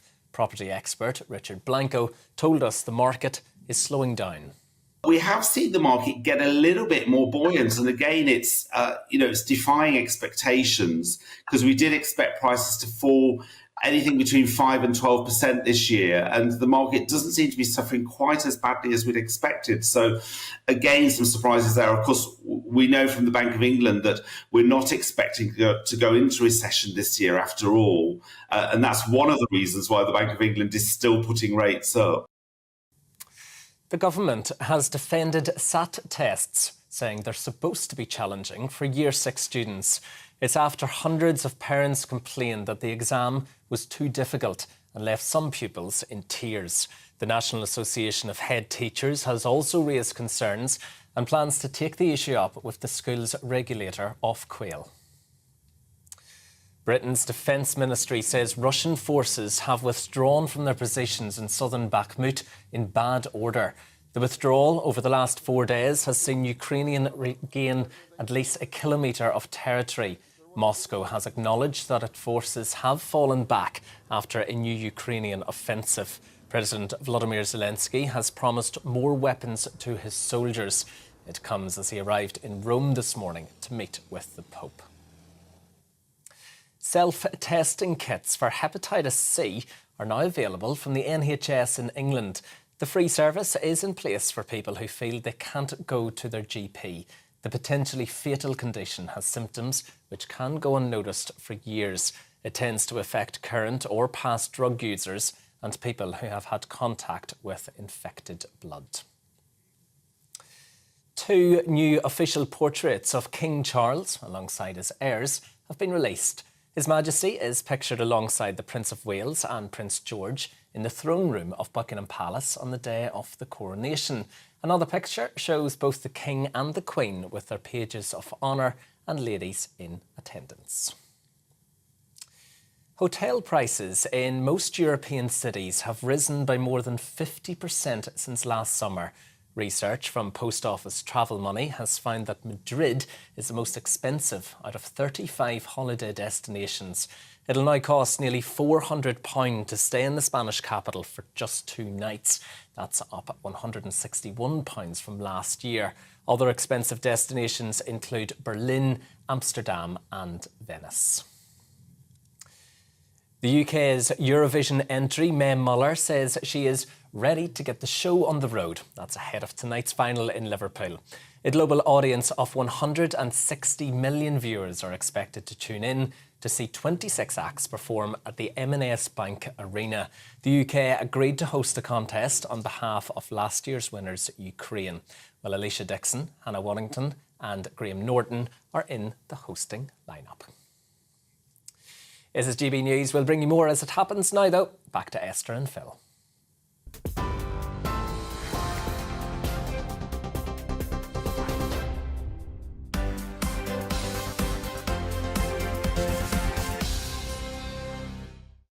Thanks, Rory. Is it because of those huge surges in hotel prices you're not taking me to Madrid for a weekend? I don't know where you want to go on holiday this year, but we're not going to Madrid, not after what Rory was saying there. No chance.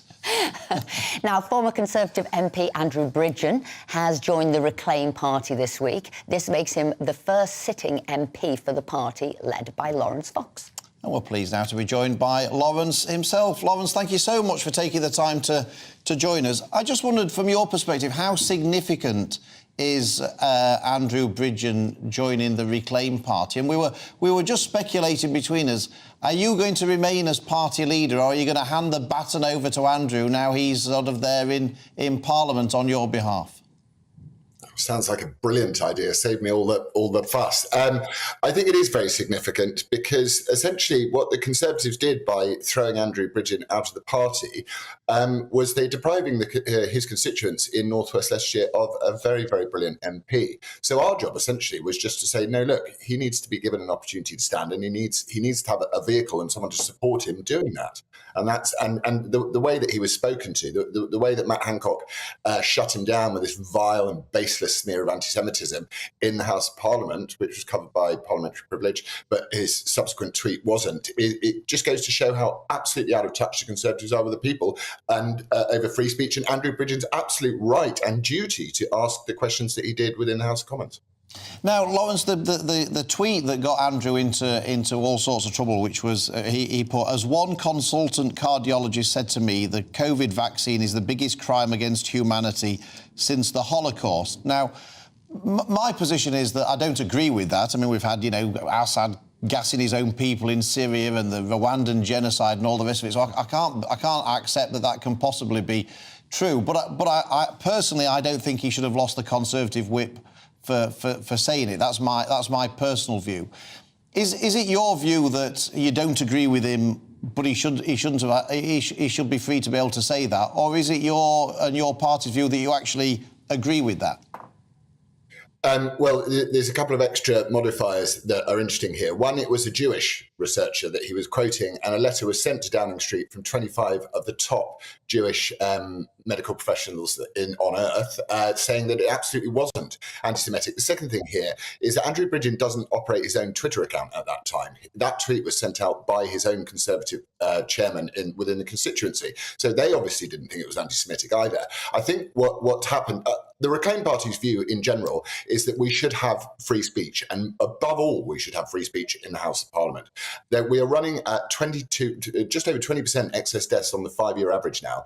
For Parliament to not discuss that should be of huge concern to the people of this country. And the way that they've treated Andrew Bridgen and this desire to utterly cancel and destroy him is something one would expect from the other side of the House in the far left Labour Party, but not from what is a Conservative in name only party. So the Reclaim Party essentially are just going, where are the Conservatives?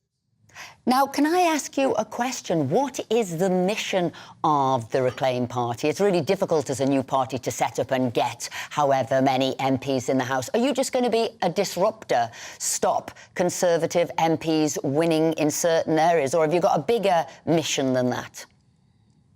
Well, we're not the biggest organisation. I work on quite a tight budget. The banking system in the United Kingdom has done everything it can, either lent on or not by the government, to not even provide insurgent parties with bank accounts at the moment. So I have to run quite a tight ship. What we're going to do is our main mission is, at the moment, we are obviously in discussions with other people, but our main mission is to get Andrew Bridgen re-elected on exactly the same platform that he stood on previously and successfully increasing his majority in every election. He is a genuinely honourable Conservative, Andrew, and the way that you can see how he's been treated goes to show that the front bench of the party and the whips are they're not Conservative at all. They just call themselves Conservative. They're the blob. Yeah, no, I mean, look, Andrew's a friend of mine and will continue to be a friend of mine. Even though he's in a different party, that's neither here nor there as far as our friendship's concerned. Look, I guess, Lawrence, finally, there seems to be a lot of parties in a similar space to a layman. There's you, there's the Reform Party, there's UKIP, there's the Heritage Party. I guess if people are being unkind, they might say it's a bit like the sort of People's Front of Judea, all fighting over the same scrap. Are you not going to sort of merge with any of these other parties to try and create a bigger force in that kind of political space in the country? Oh, I'd love nothing more. I speak to these chaps all the time. I go, can we not just come together? Because we're all doing the same silly thing. I mean, not silly thing, it's a very important thing. But the great and also annoying thing about people on the centre to centre-right are that everyone's an entrepreneur and everyone wants to do their own thing. So I always say to Richard Tice and I say to David and I say to everybody, we should all come together. But at the moment, what we've got, I suppose what separates us out, and I wish them all the best of luck, by the way, they're not my enemies, and I don't disparage them in any way. But at the moment, we've got an MP who's got a thumping great majority in a very, very good constituency, which he's turned from one of the poorest parts of Leicestershire to one of the most affluent. He's, increased his majority year on year. He cares passionately about that place. And all I want to do is for the people of North West Leicestershire, reclaim their MP for them. And just very, very finally, he's moved to a new party. I mean, I accept he was removed from his original party and didn't have any choice in that, and so it puts a slightly different spin on it. But as he's now joined another party, should he fight a by-election under your party Just banner? yes or no? The answer is no, not unless Rishi Sunak calls a general election, because he's unelected.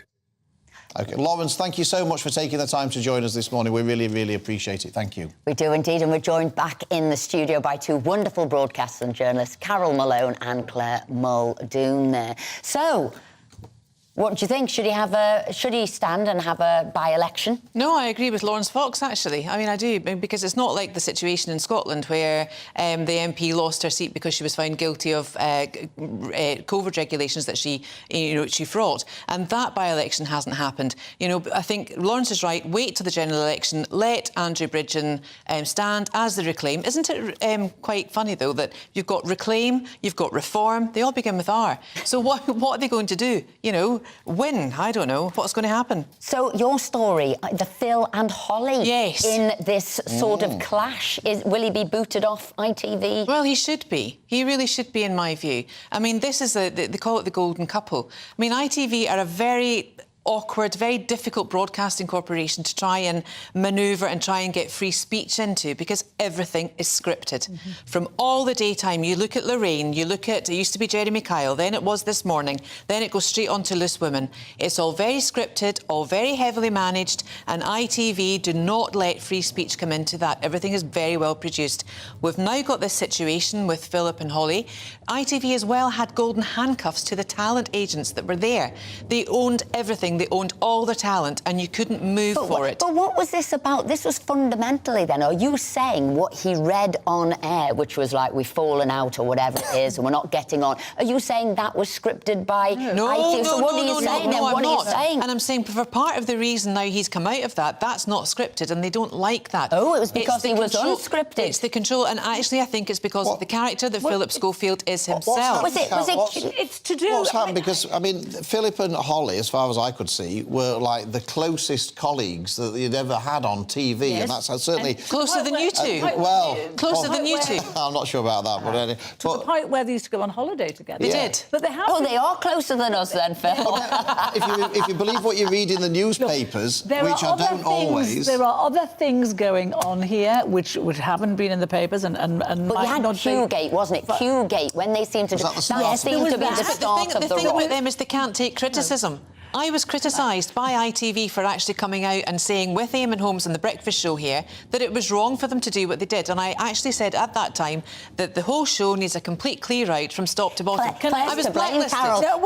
I mean, I've been banned from there as well because I used to have a go with him on Twitter. But anyway, that's by the way. He's deeply unpopular, not just with the staff This Morning, but increasingly so with the public. And that was after Qgate as well. But the thing is, he looks a bit desperate now. He made that statement this week without consultation with Holly, and Holly is very cross about this because you can't go making statements about how close we are and how she is my rock if Holly's not saying anything. Can I ask you a quick question? Yeah. Was it on autocue or did he just say it to the... No. Because if it was on autocue, somebody else could have told her, Holly, there's a big script he's about to read. Well, yes, but this could be part of the way they want to get rid of him. He feels like a desperate man to me now, and in many ways I think he's kind of getting his just desserts now. He chose Holly many years ago because he thought she wasn't going to be a challenge to him. He thought he'd get all the... He chose Holly? Yes. Well, he had a big say in choosing her. And he chose her because he thought he'd do all the big political interviews. She would never be able to overshadow him. She's completely overshadowed him now. She's the one earning the really big bucks from lots of sponsorship deals. She's earning as much as him now. There's a point where he was earning 200 grand a year more than her. That's all been fixed. And she is now the big star. So she has said publicly she is quite happy to go on presenting This Morning without him, which opens the floodgates, of course, which the people have been punted on. Dermot O'Leary, he's one guy. Alison Hammond was another one. I think Dermot is the perfect choice. Oh, my goodness. Dermot, maybe not. Hang on. They wouldn't need to change the name if... This Phil went... They could still have Phil and Holly. He'd be good. He'd be good. I could get rid of... And I could have Dermot. But the thing is... Holly, if you're watching... By the way, Holly, if you're watching, I'm definitely up for that. And I'm definitely up for Dermot. You would have to watch it, love, to be on it at some point. Do you know what? I bet you don't watch it. Well, I feel as if I'm sitting in a cast of Loose Women at the moment. Exactly. To be perfectly And you wouldn't watch it. Halfway But there. also, just one thing briefly on that. It's very disingenuous of ITV to come out now and have this PR disaster on most of the front pages. Well, that's what I was What shocked we by. want is the truth, OK? All people needed to know is that ITV X is might bad, not like Y that, is Claire. bad, and I just think the whole thing needs But clearing up. I did think the fact that it was on pretty much every front page, which for me, I'd think is a bit of a two-rate, second-rate story. The Sun has got the story. It's had it on the front pages for 2 days. Someone is feeding the Sun that information. Even the Mirror, Carol. Yeah, they've all got it. So that is being fed out of this morning. So just think what all that How means. about this other Lexi Rose story? OK, this story... Tell us what it all is about. This is a story about... And I'm not going to call this person by the female. And this is a guy called Dominic Risen, who was in court last week on a charge of rape. He got sentenced to 9 years for rape. But a few months ago, he decided he was going to change gender. He had just got out of prison on child sex offences, and he went out and raped a very vulnerable female friend who has multiple times since tried to commit suicide because of this hellish assault on her. This guy, Dominic Risen, who was called Miss Lexi Rose Crawford all the way through this trial. And what made me so angry was our judicial system, the judge, kept on referring to this rapist as she all the time. Her penis.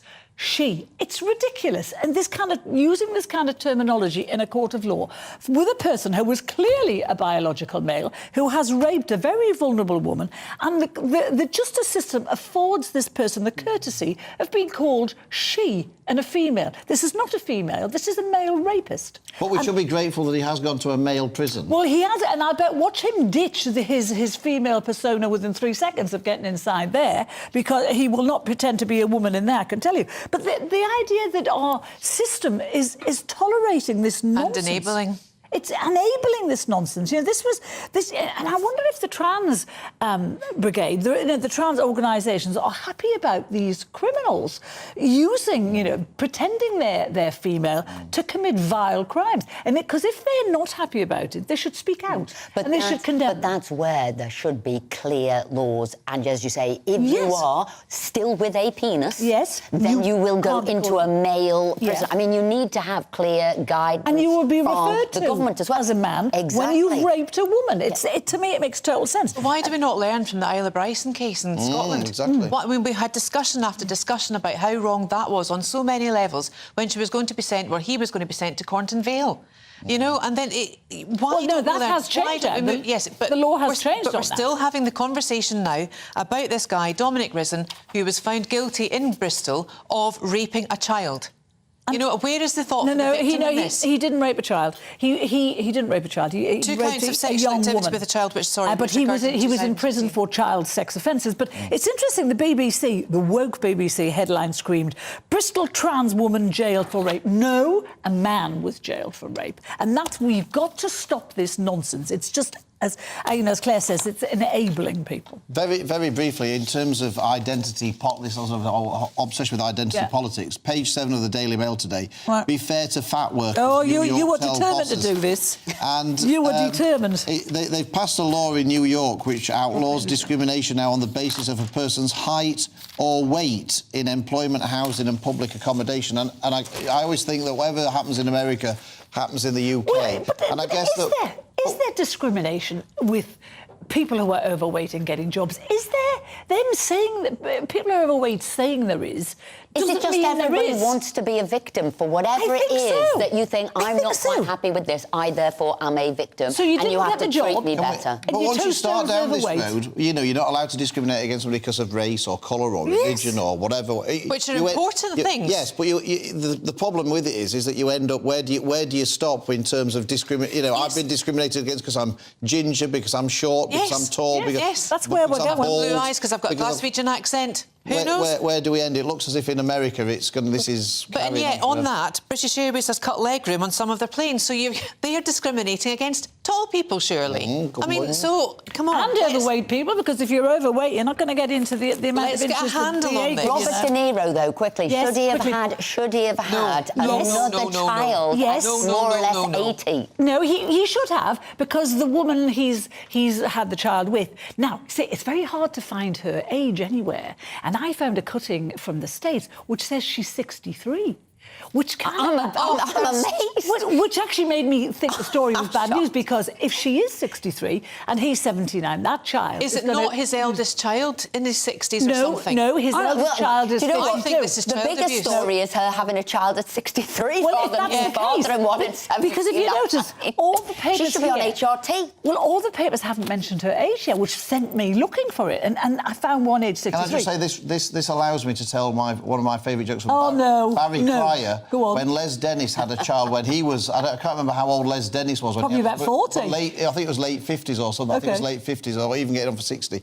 And Barry Cryer rang him up and said, Les, I just want to tell you, it's the perfect time to become a father because you're already up 4 times in the night as it is. So I don't get it. Go in the loop. I do. Happy yes. Claire, Carol, thank you very much indeed for being with us this morning. Fantastic. Anyway, coming up, we're going live to Orpington, where an anti-ULEZ protest rally is about to take place. From there, we'll be joined by London Mayor Hopeful. That's Howard Cox. Stay with us. Hello there, welcome to your latest GB News weather forecast. I'm Greg Dewhurst, and yes, Saturday is looking pretty fine across much of the UK. There will still be some cloud holding on to eastern parts, but overall pretty settled thanks to this area of high pressure. Does it hold on for the whole weekend? Well, this weather front will move in across parts of Scotland and Northern Ireland on Sunday, and then later on push further south and introduce colder air into Monday. But for the rest of Saturday, for many of us, plenty of warm sunshine to come. The low cloud just hanging on across eastern parts of the Midlands towards the Wash area, some eastern coast of England, perhaps Scotland too. So temperatures here struggling to get into double figures, a cold day. But for the vast majority, high teens, locally low 20s. So feeling nice in that mid-May sunshine. Into the evening and overnight, a fine end to the day. The low cloud starts slowly creeping back inland across parts of England, and there's that weather front moving in across parts of Northern Ireland, northwest Scotland into the early hours. Under clearer spells, we'll see temperatures dip into single figures, but a frost-free night for all. And a mixed start to Sunday morning. Low cloud across eastern parts of England once more, some mist and murk elsewhere. The rain across Scotland and Northern Ireland through the day just slowly pushes a little further south and east, making its way eventually into parts of northern England, perhaps coastal fringes of Wales and southwest England later on in the day. But ahead of this, the low cloud starts to lift and break, and we'll see sunny spells and temperatures again up to around 22 degrees. Colder behind this frontal system across parts of Scotland and Northern Ireland. Into the evening, this front continues to slowly push its way southeastwards. Some of the rain could be heavy at times, but there will be some dry interludes in there, so not overly persistent. Behind it, clearer spells and a few showers. That turns into showers for many of us on Monday and Tuesday, but brighter by Wednesday, feeling fresher for all. It's all about family, being in people's living rooms, all the interaction and getting to know who our viewers and listeners are. When I was young, my dad used to say, "Nana, stop arguing." I wanted an outlet that would enable me to give my opinion. People are going through a really hard time right now, and I know that you don't feel like you're being listened to by the establishment. I came to GB News because it's the People's Channel, and I want the audience to have their say on the events of the day. We're dynamic. We do something different. Democracy shows that the wisdom of the nation is in its people. I get to travel to find out what the story is from a personal perspective. The British people aren't fools. We know when we're not being told the full story. We've got to work out how Britain moves forward from this. It's the best country in the world. The establishment had their chance. Now we're here to represent your views. Britain's watching. Britain's watching. Britain's watching. We're proud to be GB News. The People's Channel. Britain's news channel. So Jubes and Co, we tackle the issues of the day with real robust debate, both sides of the fence, battling it out with me in the middle with my forthright opinions and views. And often really interesting things happen because you start with a position and then by the end of the debate you find actually, well, I might not have thought about that one. What we need in this country is 2 new political parties. You should maybe think about doing a 2024 calendar. I'm Michelle Dewberry and I'm keeping you company right through until 7 o'clock this evening. GB News, the People's Channel, Britain's watching. Join us every night on GB News at 11 p.m. for Headliners, which is 3 top comedians going through the next day's news stories, which is exactly what you need, because when the establishment has gone crazy, you need some craziness to make sense of it. So join us 11 p.m. every night on GB News, the People's Channel, Britain's news channel. Join me, Camilla Tominey, on Sunday mornings from 9:30, taking the politicians to task and breaking out of SW1 to see how their decisions are affecting you across the UK. Bursting the Westminster bubble every Sunday morning, only on GB News, the People's Channel. Britain's watching. I'm Andrew Doyle. Join me at 7 o'clock every Sunday night for Free Speech Nation, the show where I tackle the week's biggest stories in politics and current affairs with the help of my 2 comedian panellists and a variety of special guests. Free Speech Nation, Sunday nights from 7 on GB News, the People's Channel, Britain's news channel. I'm Mark White. As GB News Home and Security Editor, I cover those key issues that are so important to you. Our authorities, our communities doing all they can to combat violent crime. With the public services under unbearable strain, why are we still failing to control our borders? Defence, the first priority of any government, has been continually hollowed out. Can we trust our politicians to protect the armed forces? Join me, Mark White, on GB News.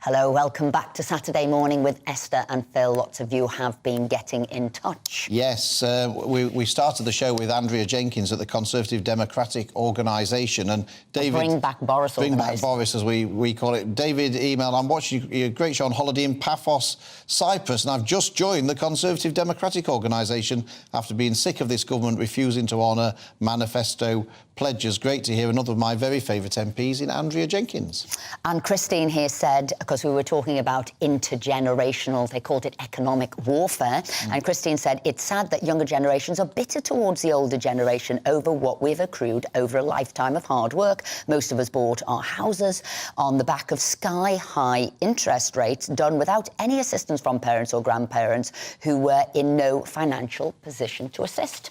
Yeah, and Susan says on the same subject, every time I hear this discussion about the young generations not able to afford their own homes where they live and the older generations had it easy, it's been going on for nearly 40 years. Also, no one ever mentions that the older generations in the main were out working a good 10 years than they start work today. I bought my first house when I'd been working for 6 years. I drove an old car, didn't spend any money on ready meals and holidays. I couldn't afford to buy where I was brought up. I bought a house 15 miles away, a 3-bed end of terrace. Now I live in a 4-bed detached. It's not called the property ladder for nothing. I could do a whole section on this generation issue. We've got Susan going there, certainly, about Susan that. needs to come on the show, I know that much for sure. Quite a few good points. And finally, and this is Andy, this is for you, Phil, from Andy, says not really a big fan of the Eurovision contest. Total waste of time and money. Keep people's mind off everything that really matters and what's going on. Well that was from Andy. said, Andy. I'm absolutely with you. What an absolute waste of time. But first, let's get the latest news headlines right now with Rory.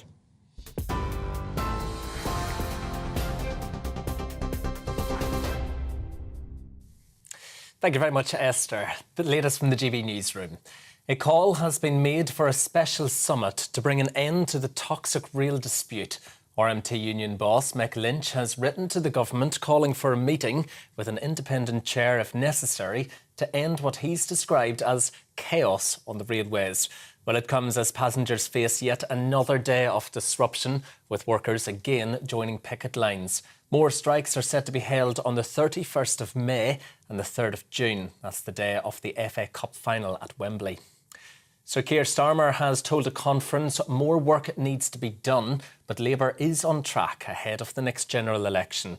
He also said that he expects next year's campaign to get dirty and nasty after his party's local election success. Well, the leader told the audience he hopes to change Labour's entire culture and reconnect with working people. Homeowners are being warned there's more mortgage pain to come. The Resolution Foundation found that the growing popularity of fixed rates and longer-term deals means that many borrowers are yet to see the impact of rising interest rates. It's after the Bank of England increased the base rate for the 12th consecutive time from 4.25% to 4.5%. The UK's Eurovision entry, Mae Muller, says she is ready to get the show on the road ahead of tonight's final in Liverpool. A global audience of 160 million viewers is expected to watch 26 acts perform at the M&S Bank Arena.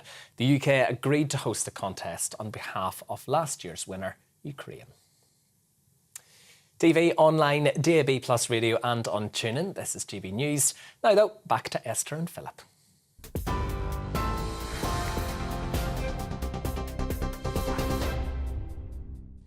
Thanks, Rory. Now, our viewers and listeners might remember him as the founder of Fair Fuel UK, but since this week, Howard Cox has also become the candidate for the Reform Party for next year's London mayoral election. Howard's top priority is to scrap ULEZ. So let's go live to Orpington, where he is attending an anti-ULEZ protest rally. So we'll say you are the voice of the motorist trying to scrap these ultra-low emission zones. Tell us what's happening with you now. What's the protest about? Well, hello, Esther, Phil. Thank you for having me on your show. Well, this is the start. It starts about 12 o'clock. There's going to be a big anti-ULEZ protest in far-flung Orpington, one on close to the M25, one of the last areas before ULEZ doesn't actually kick in. But this is where ULEZ will be kicking in August. And we've got a huge amount of people. I think there's going to be a lot of tractors, lorries, motorbikes, all coming around here, the Orpington War Memorial. So if you're not here yet, come along down here and show this dishonest mayor just why we've got to get rid of ULEZ. Howard, just tell us about your decision to stand for election for the London Mayor's office for the Reform Party. I mean, why have you decided to do that? I mean, I understand it gives you a platform as the Reform Party candidate. I just wondered if you didn't win the election, would that then undermine the campaign against ULEZ? Because people would say, well, you stood on that platform and you didn't get elected, so obviously people don't agree with you when they might actually. Phil, as you know, you said all the right things there, you're absolutely right. But I've been 13 years campaigning alongside the Conservative government, and I'm grateful for the freezing fuel duty. But they're still not getting rid of ULEZ completely. They're going to keep ULEZ right up to the North and South Circular. It's getting a bit noisy here. And also, they're not going to scrap the 2030 ban, and they're not going to get rid of net zero. They're not going to cut fuel duty at all any further. And I was approached by Richard Tice of the Reform Party, and he offered all of the things that my 1.7 million supporters want. I've still got a lot of friends in the Tories, and I'd like to count you two as that as well, especially slightly right of centre, true traditional Tories, who would agree with everything what we're trying to do. I'm with Reform UK. It's going to be an uphill battle, and I want to rally all of the anti-Khan groups to get behind me so that we can actually knock this dishonest mayor out as soon as possible. I thought it was the Thought Police were coming after you then for a minute when I heard those sirens, Howard. I mean, it's a slightly different system of election for the London mayoral contest in the sense that you have first, second, third, fourth choices. So when you stand, obviously you want everybody to vote for you as their first choice. I absolutely get that. Will you be encouraging people to vote tactically for their second and third choices? Is the main ambition to get rid of Sadiq Khan as Mayor of London?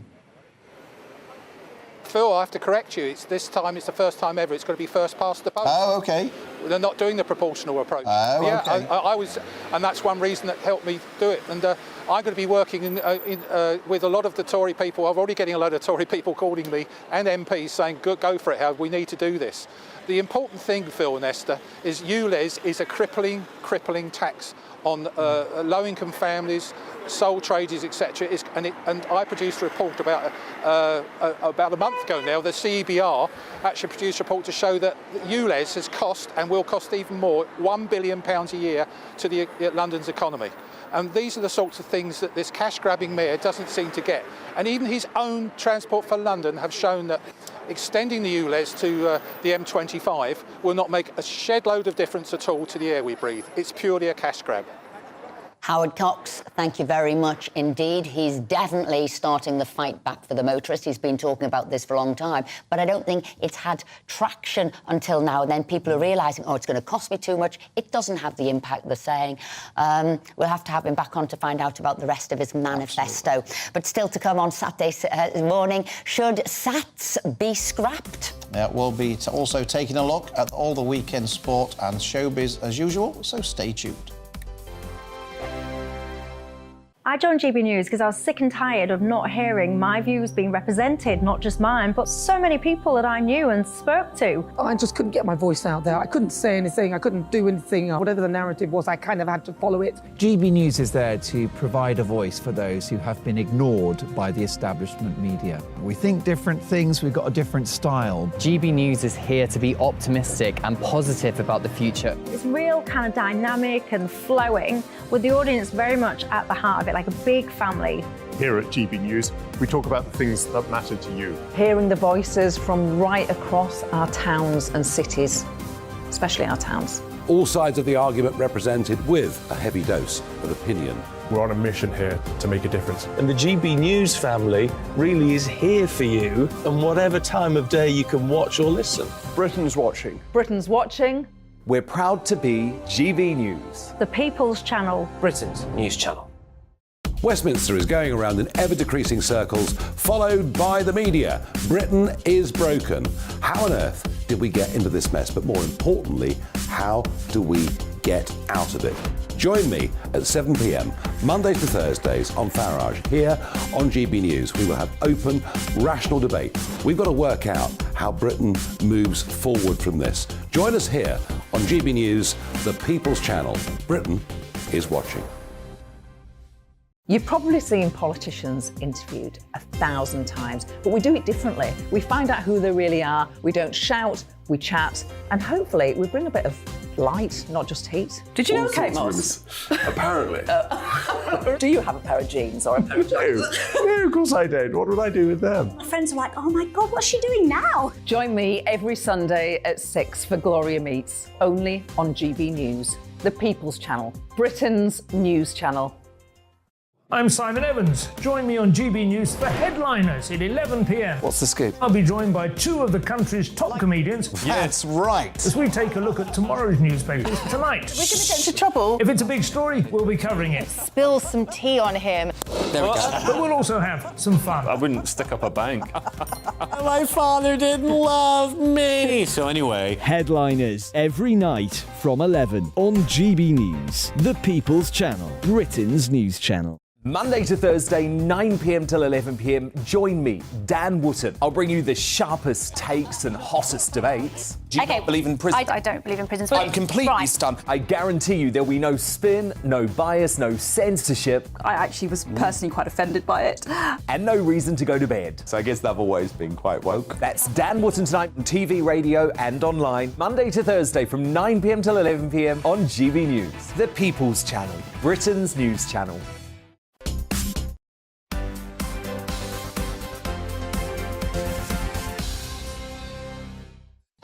Welcome back to Saturday Morning with Esther and Phil. It's 11:41. Now, a head teachers' union has expressed concerns over this week's SAT exams for 10 and 11-year-olds amid claims that an English paper left some pupils in tears and damaged their mental health and well-being.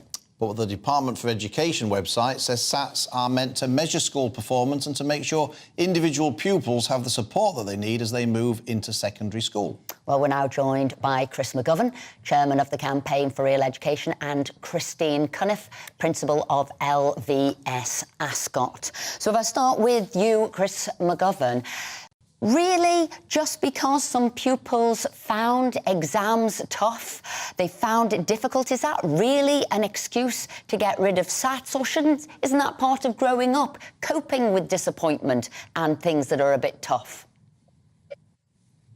Look, children do need to be tested. It's a bit like going to the dentist, you know. You need to know what the state of your teeth are. You need to know the state of your learning. So we do need tests.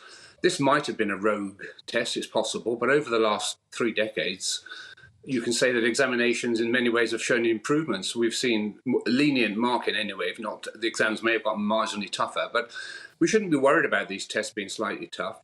Obviously, I don't want children to be too upset, but we shouldn't be too worried because when they're marked, the marks are adjusted. They're moderated, so we're going to see some pretty good results anyway.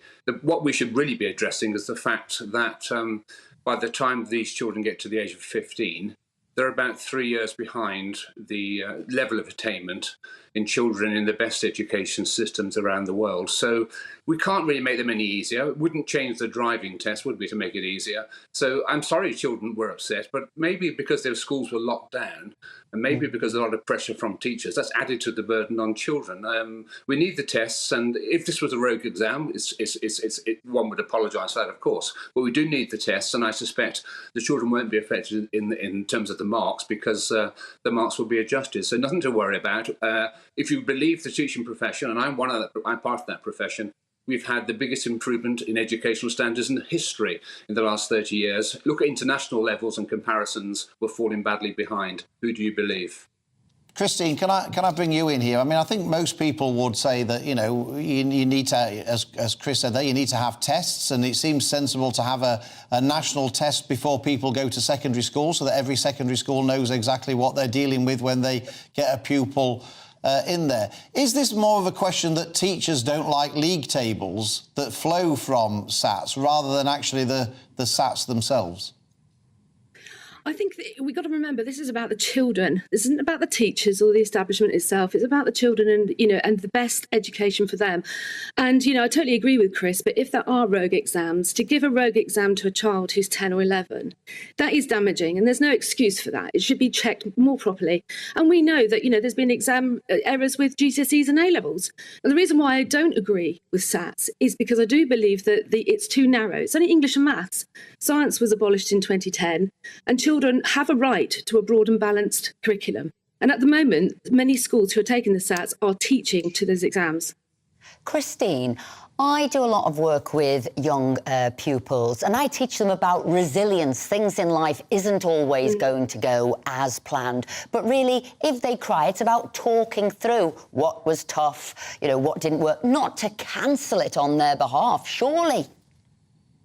No, I mean, I'm not talking about cancelling exams. I'm saying let's have exams that are fit for purpose. You know, what about the children who've got strong oral communication? These exams are only written. What about those who have practical skills? What about the children with learning difficulties? Where's the broad and balanced curriculum? You learn much more than just English and maths. There's no point in having good grammar if you don't have the creativity to write about something. So the tests will be longer then? There'll be these tech checks in every discipline and every way that you learn. That's what you're saying now. You actually have more tests.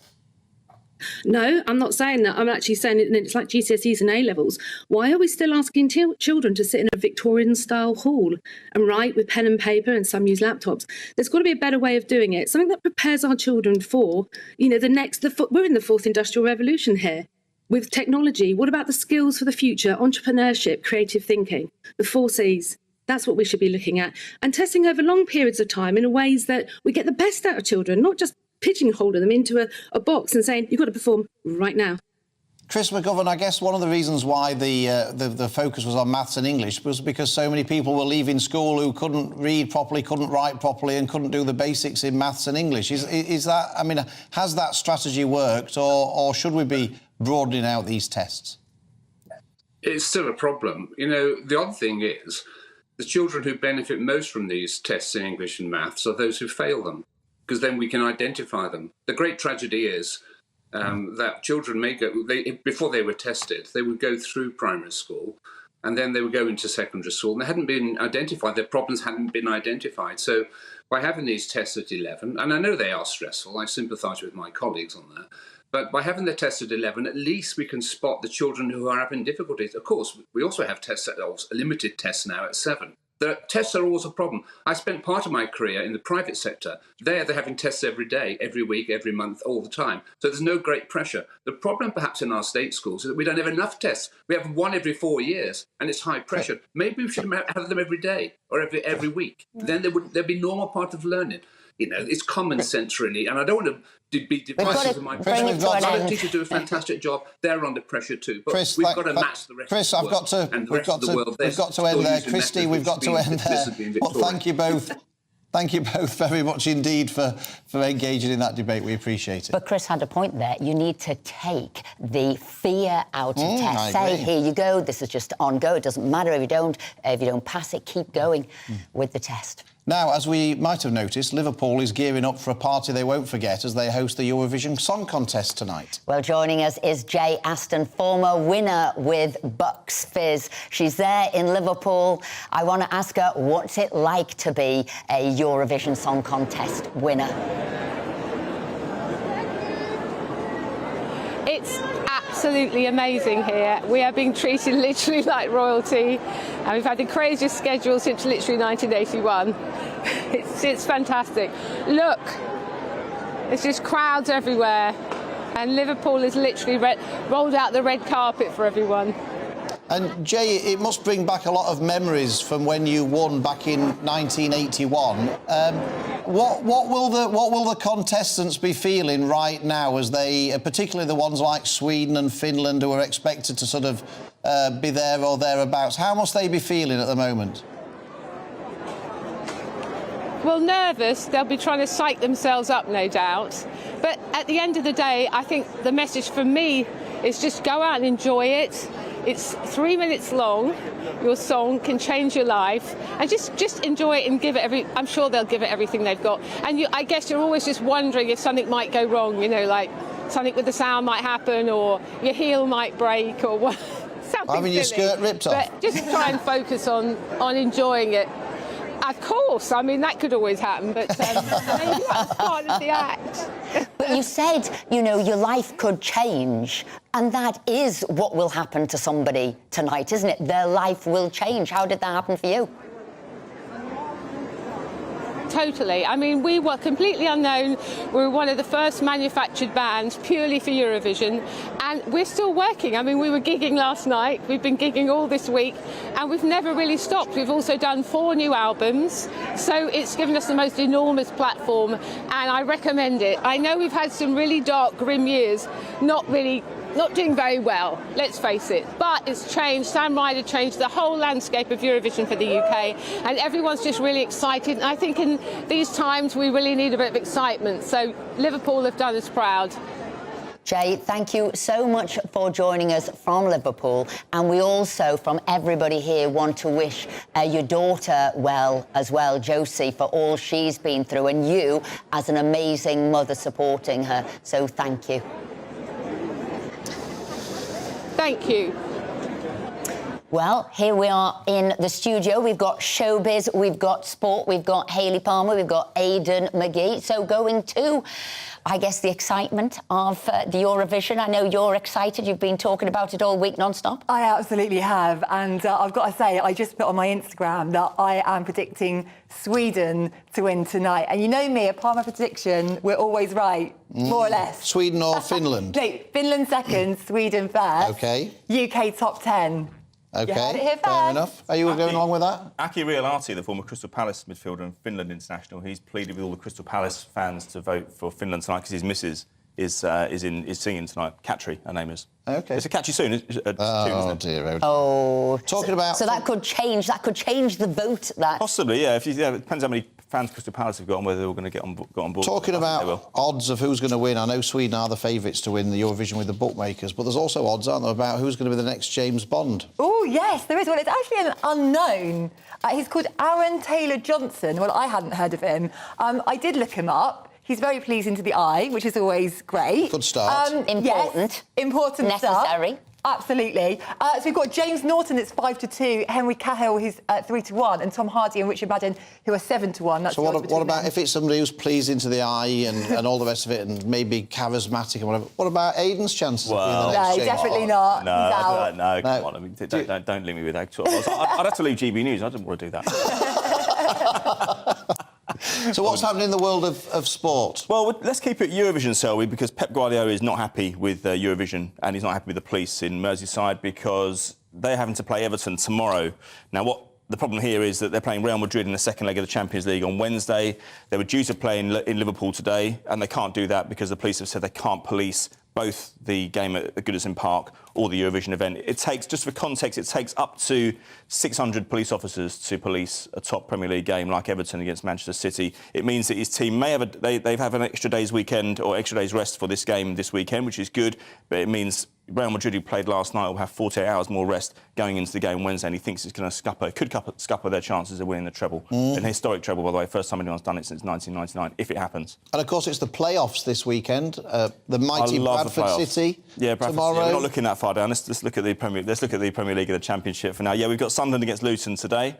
Sunderland, huge club. They obviously went around the Netflix vibe, didn't they, a few years ago, and they were embarrassed, and they were a terribly run club. They could come back to the Premier League over the next couple of weeks. Luton Town have got a 10,500-seater stadium, not been in the top flight for 31 years. If they get back in, that'll be a huge story as well, because they could be the first club to go to the Premier League from non-league, because that's how far they sank. They were in non-league 13 years ago, so it would be extraordinary. Hayley, I'm going to ask you, what's your type? Because this was a story in the news this week. Well, Frankie Bridge from Saturdays, she said that when she first saw Wayne Bridge, that he wasn't her type at all, but he kind of grew on her. So I guess, like, sometimes you have to give people a chance, because actually kindness is really important and it's also how someone treats you, isn't it? So she's the singer from the Saturdays. He's a footballer. Yes, he is, but I don't think he's the best-looking guy. Do you have a type? Well, he's not ugly, though, was he? And he is a footballer. I'm sure he's doing well. Do you have a type? I do. I do. Are you going to share that with us? Or? I'm not. No? Because I don't think... Was it love at first sight for you when you saw me, Esther?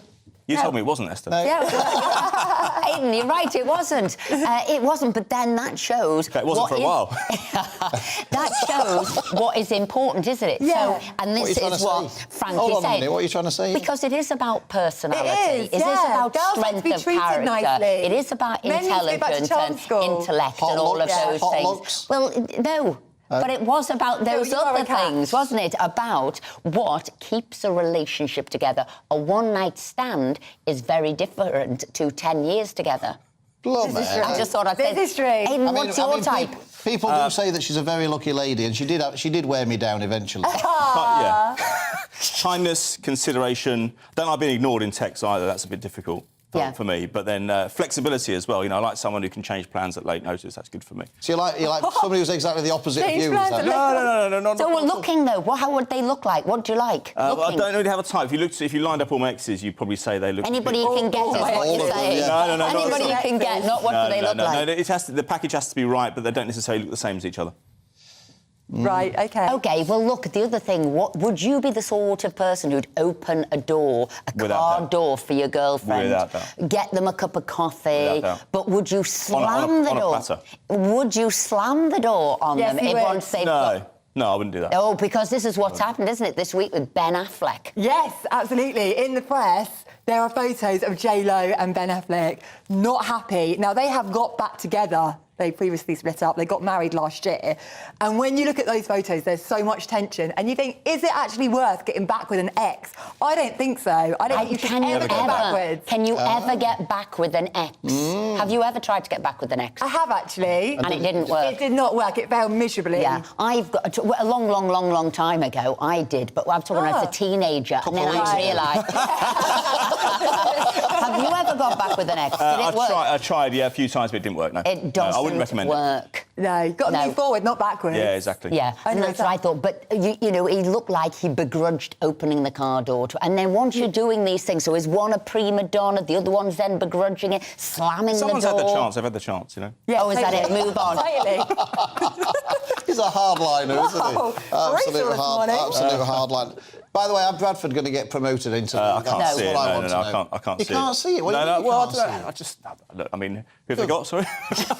They're playing Carlisle, aren't they? Yeah. Yeah, that's right. No, I'll be there tomorrow night. Will you? Cheering them on. Yeah. You've been going to a few games since they've been successful, haven't you? It's got to... must be an election coming up. Well, look, that's it. That's all we've got time for. Hayley, thank you very much indeed. Aidan, thank you very much indeed. We'll see you next week. That's all from us today, but we'll see you on Friday at 10 a.m. There'll be more from me and Phil. And coming up next is the wonderful Martin Daubney, who will, I'm sure, be talking about Eurovision as well.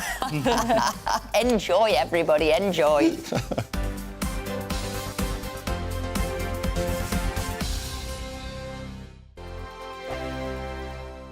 Monday to Thursday nights on GB News. At 6, it's Dubes & Co. 7 o'clock, Farage. At 8, join Jacob Rees-Mogg. And at 9, Dan Wootton Tonight, followed by Headliners. On TV, radio and online. This is GB News. First and foremost, I am a GB News fan, and I was before I was working here. Just love the fact that we're asking the questions that a lot of establishment media won't ask. With a bit of a twist, we not only want to inform you, but we want to keep you entertained. It's worth the drive because you get in and the team's all ready and waiting, they're itching to go, and it's a proper little family. GB News is the People's Channel. It's the audience that makes the programme sing. We're giving our viewers and our listeners a voice. I see the thousands of your letters, tweets, emails, you name it, coming in. Britain is broken. How on earth did we get into this mess? But more importantly, how do we get out of it? The establishment had their chance. Now we're here to represent you. It's time for something different. It's time for GB News. I'm very patriotic. I believe in Britain. Our best days lie ahead. Britain's watching. Britain's watching. Join us here